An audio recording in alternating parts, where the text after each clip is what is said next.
देखो bio Savart का नियम,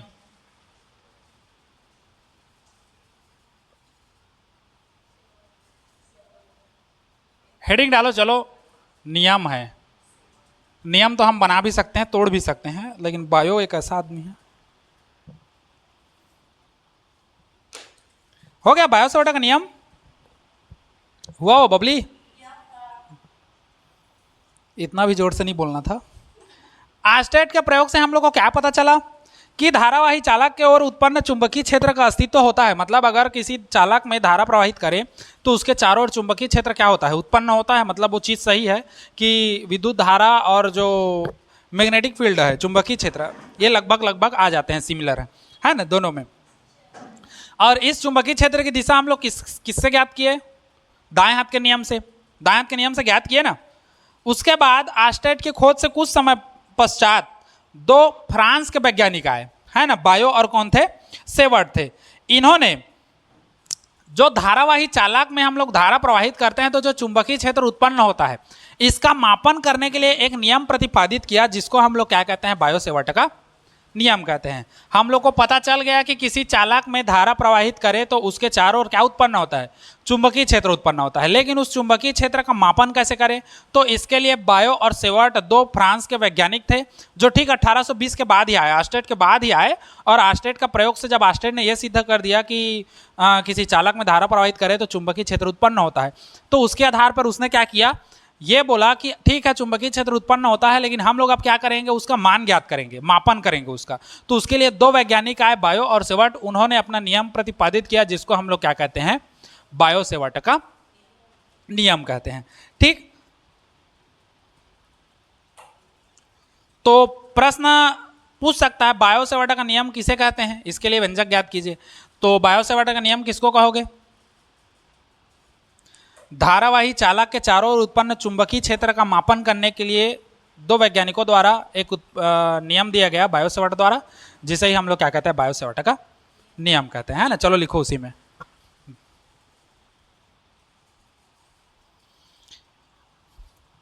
लिखो, धारावाही चालक में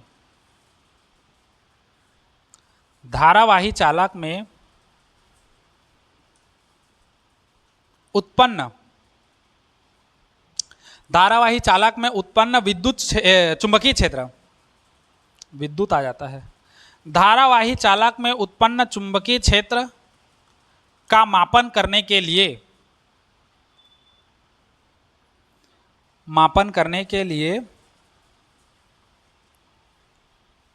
बायो और सेवर्ट ने एक नियम प्रतिपादित किया, जिसे बायो सेवर्ट का नियम कहते हैं।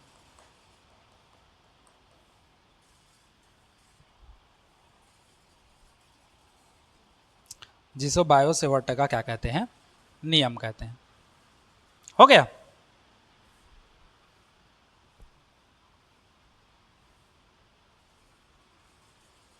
बायो सेवर्ट का नियम कहते हैं। ठीक, अब देखो कैसा कैसा है, समझते जाओ, उसके बाद लास्ट में लिखना समझा के लिखूंगा, है ना। देखो, अब बायो सेवर्ट के नियम के लिए हम लोग धारावाही चालक लेंगे। मान के चलो एक धारावाही चालक लेते हैं, जिसको हम लोग बेंड के कंडीशन में लेंगे, मतलब थोड़ा सा मुड़ा हुआ चालक तार लेंगे। इस कंडीशन में देखो, ये वाला, ठीक इस रूप में रहेगा वो, ऐसे हल्का बेंड कंडीशन में। एक चालक तार हम लोग का क्या ले लिए? एक सवाई, है ना। इससे आर दूरी पर एक बिंदु P लेंगे, जहां पर हम लोग को क्या करना है? चुंबकीय क्षेत्र की तीव्रता की क्या करनी है? गणना करनी है। तो पूरे चालक तार के कारण हम लोग एक बार में तो ज्ञात नहीं कर सकते, हमेशा का बात है, गॉस प्रमेय में भी हम लोग देखें। तो हम लोग क्या करेंगे? इस चालक तार में एक अल्पखंड लेंगे। मान लो इस चालक तार में हम लोग एक अल्पखंड लेते हैं, यहां से कहां तक का? यहां तक का। चालक तार में एक हम लोग अल्पखंड ले लिए, ये इस अल्पखंड की लंबाई हम लोग क्या ले लिए? dl ले लिए। मान लो एक अल्पखंड है dl, a और b, ऊपर को a नीचे को b, कोई सा भी मान सकते हो, है ना। एक धारावाही चालक है जिस पर एक अल्पखंड a b लेते हैं, जिसकी लंबाई कितना है? dl, है ना। इससे आर दूरी पर एक बिंदु क्या है, आर दूरी पर एक बिंदु कौन सा है, पी है, जिस पर हम लोग को चुंबकीय क्षेत्र की तीव्रता ज्ञात करनी है। ठीक, इसको मत देना, समझाने के लिए मैं बता रहा हूं, है ना। चुंबकीय क्षेत्र की क्या ज्ञात करनी है, तीव्रता ज्ञात करनी है। अब देखो, मान के चलो इसमें धारा प्रवाहित हो रही है ऊपर से नीचे, नीचे से ऊपर, कहीं से भी कर लो, है ना। मान लो इसमें धारा आई प्रवाहित हो रही है इस डायरेक्शन में, धारावाही चालक है तो जाहिर सी बात है धारा का प्रवाह होगा, है ना। अब मान के चलो यहां और यहां इन दोनों के बीच बना कोण हम लोग का क्या है, थीटा है। इन दोनों के बीच जो कोण बन रहा है हम लोग उसको मान लेते हैं थीटा कोण बन रहा है। ठीक, तो देखो माना फलाना सेम रहेगा, है ना। कैसे लिखोगे, माना एक धारावाही चालक तार XY जिस पर धारा I प्रवाहित हो रही है। मान लो इस चालक तार पर एक अल्पखंड की कल्पना करते हैं AB, अल्पखंड AB की कल्पना करते हैं जिसकी लंबाई क्या है, DL है। तो इससे R दूरी पर एक बिंदु P है जिस पर हम लोग को क्या करना है, चुंबकीय क्षेत्र की तीव्रता ज्ञात करनी है ना। तो अल्पखंड लिए हैं, तो अल्पखंड के कारण चुंबकीय क्षेत्र की तीव्रता भी कैसी होगी, अल्प होगी ना। ठीक, तो इसी में देखो, इसमें माना फलाना उतना लिखोगे, उसके बाद क्या करोगे, बिंदु P पर देखो, बिंदु P पर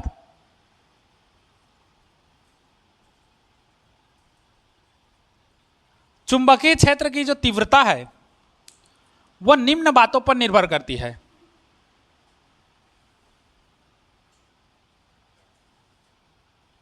निम्न बातों पर निर्भर करती है। किन किन बातों पर निर्भर करती है, पहला देखो प्रवाहित धारा पर, है ना। प्रवाहित धारा क्या होती है, अनुक्रमानुपाती होती है। तो इसको हम लोग हाँ सीधा कर देते हैं हम लोग। चालक में प्रवाहित धारा के क्या होगा, अनुक्रमानुपाती।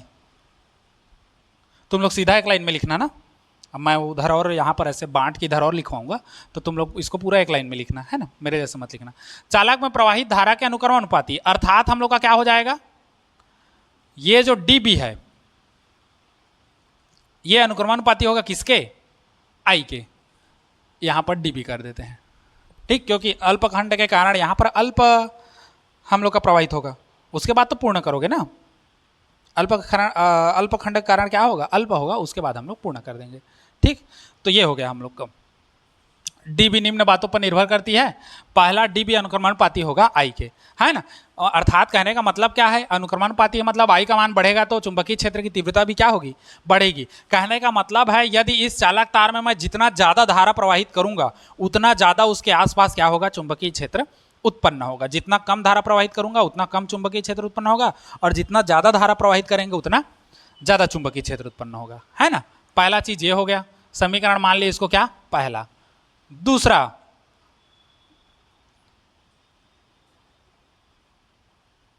चालक या अल्पखंड हम लोग सीधा कर देते हैं। अल्पखंड DL का क्या होगा, अनुक्रमानुपाती। अल्पखंड कौन सा है हम लोग का, ये वाला। ठीक, मतलब dB जो है वो अनुक्रमानुपाती होगा किसके, DL के। समीकरण 2, क्यों, क्योंकि अल्पखंड है, छोटा सा खंड लोगे तो वहां पर जो चुंबकीय क्षेत्र उत्पन्न होगा वो छोटा सा होगा। जितना ज्यादा खंड लेते जाओगे लंबाई, जितना ज्यादा लंबाई लेते जाओगे उतना ज्यादा धारा प्रवाहित होगा, और जितना ज्यादा धारा प्रवाहित होगा तो जो हम लोग का यहाँ पर चुंबकीय क्षेत्र उत्पन्न होना है वो उतना क्या होगा, ज्यादा होगा। ठीक, 2 हो गया। तीसरा,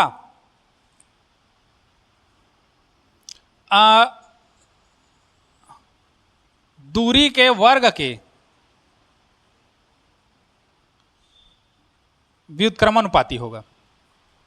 दूरी का वर्ग मतलब r, जैसे हम लोग पढ़े थे ना, F अनुक्रमानुपाती होता है 1/r² के, है ना। बल लगाओगे तो हम लोग का किस पर होगा, क्या हो जाएगा, बल लगाओगे तो जितना ज्यादा दूरी रहता है बल का मान उतना ही क्या होता है, कम होता है, और जितना दूरी कम होगा, है ना, उतना बल का मान क्या हो जाता है, अधिक होता है ना। ये हो गया हम लोग का। तो दूरी के वर्ग के क्या होगा, व्युत्क्रमानुपाती। अर्थात, सब में अर्थात डालना है ना, अर्थात यहाँ भी अर्थात हो जाएगा, ये हो जाएगा डी बी बराबर 1 बटे क्या हो जाएगा आर स्क्वायर। समीकरण कौन सा? तीसरा, है ना। मतलब ये दूरी जितना कम करोगे चुंबकीय क्षेत्र का मान उतना क्या होगा? ज़्यादा होगा। दूरी बढ़ाते जाओगे चुंबकीय क्षेत्र का मान क्या होते जाएगा? कम होते जाएगा। ठीक, दूरी बढ़ने के साथ साथ चुंबकीय क्षेत्र का मान क्या होते जाता है? कम होते जाता है। तीसरा हो गया। चौथा,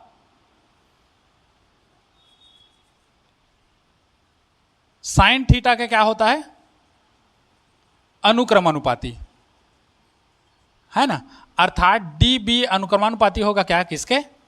साइन थीटा के। समीकरण कहां से? 4 से। मतलब यहां पर जो थीटा कोण बन रहा है इसकी ज्या के बराबर होता है ना। ज्या को ज्या स्पर्श ज्या ऐसे करके 3 तो होता है, साइन कॉस और टेन का, है ना। तो एक इसके साइन थीटा के मान पर निर्भर करेगा, है ना कि कॉस पर निर्भर करेगा, ना कि टेन पर निर्भर करेगा, साइन थीटा के मान पर निर्भर करता है। ठीक, अब 4 समीकरण मिल गया, पहला, दूसरा, तीसरा, चौथा। तब समीकरण 1, 2, 3 व कहां से? 4 से। सबको कंबाइन करके कर दो तो समीकरण 1, 2, 3, 4 से क्या हो जाएगा? डी बी बराबर हो जाएगा हम लोग का आई डी एल और साइन थीटा, तीनों अनुक्रमानुपाती है तो तीनों एक साथ ऊपर में आएगा। तो ये हो जाएगा अनुक्रमानुपाती है ना, आई डी एल साइन कितना हो जाएगा? थीटा बटे नीचे में कौन आएगा? R square. तो ये आर स्क्वायर हो गया।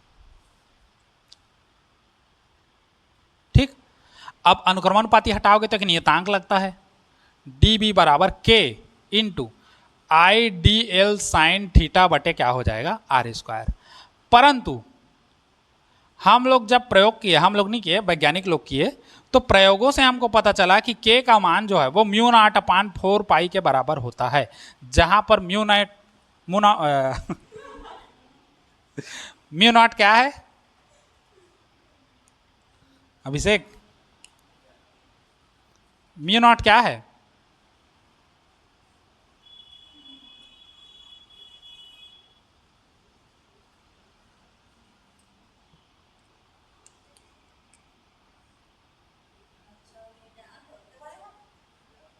क्या?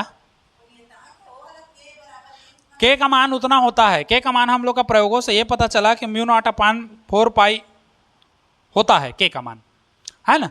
अब अभिषेक से मैं पूछा हूं म्यू नॉट का मान, म्यू नॉट क्या है हम लोग का? अरे 2 ही तो हम लोग पढ़े हैं।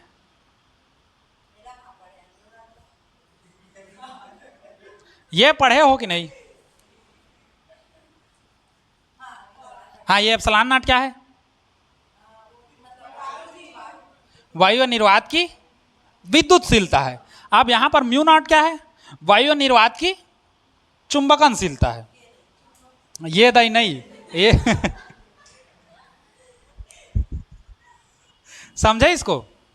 ये होता है। इसके आगे और है, हम लोग को म्यू नॉट अपान 4 पाई का मान 10⁻7 होता है, टेस्ला -7। इधर लिख दूं?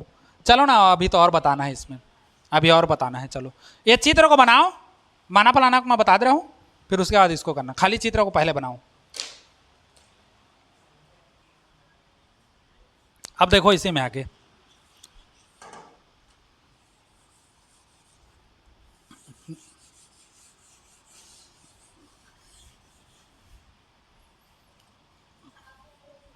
इसको समीकरण 1 मान लेना। रुकिए, 3, 4, 5 मान लो इसको, पांचवा, इसको पांचवा समीकरण मान लेना। पोक पाक झन करा ना यार, देखो अब देखो यहीं से हम लोग को म्यू नॉट का वैल्यू पता है, 4 पाई इंटू 10⁻⁻7 न्यूटन प्रति एम्पियर स्क्वायर होता है, म्यू नॉट का मान है। क्या है?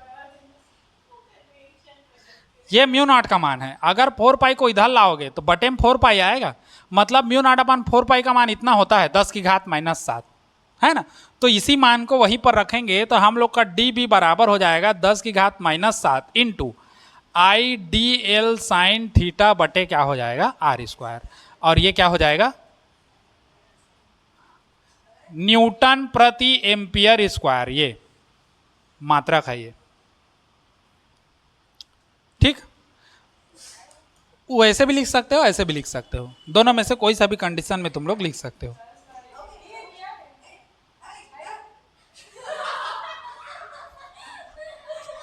या इसको टेस्ला कर देना सीधा, इतना लंबा ना करके टेस्ला कर देना।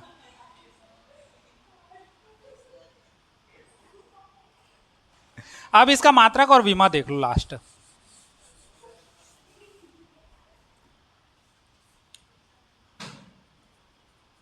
मात्रक हमको देखना है म्यू नॉट का, है ना, म्यू नॉट का विमा देखना है।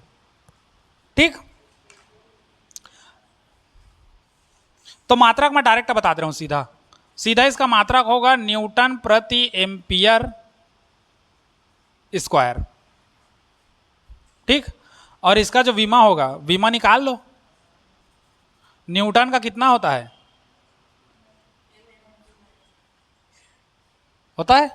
और एम्पियर का कितना होगा, ए स्क्वायर। तो हम लोग का जो फाइनल निकलेगा, हम लोग का म्यू नॉट का विमा या विमी सूत्र कह सकते हो, M L T minus two A inverse, मतलब ए माइनस टू ऊपर जाएगा तो। ठीक, इसको नोट कर लो, हो गया। एकदम डिटेल बताऊंगा कहाँ से आया कैसे आया, तो और लंबा हो जाएगा, उतना लंबा हमको नहीं पढ़ना है।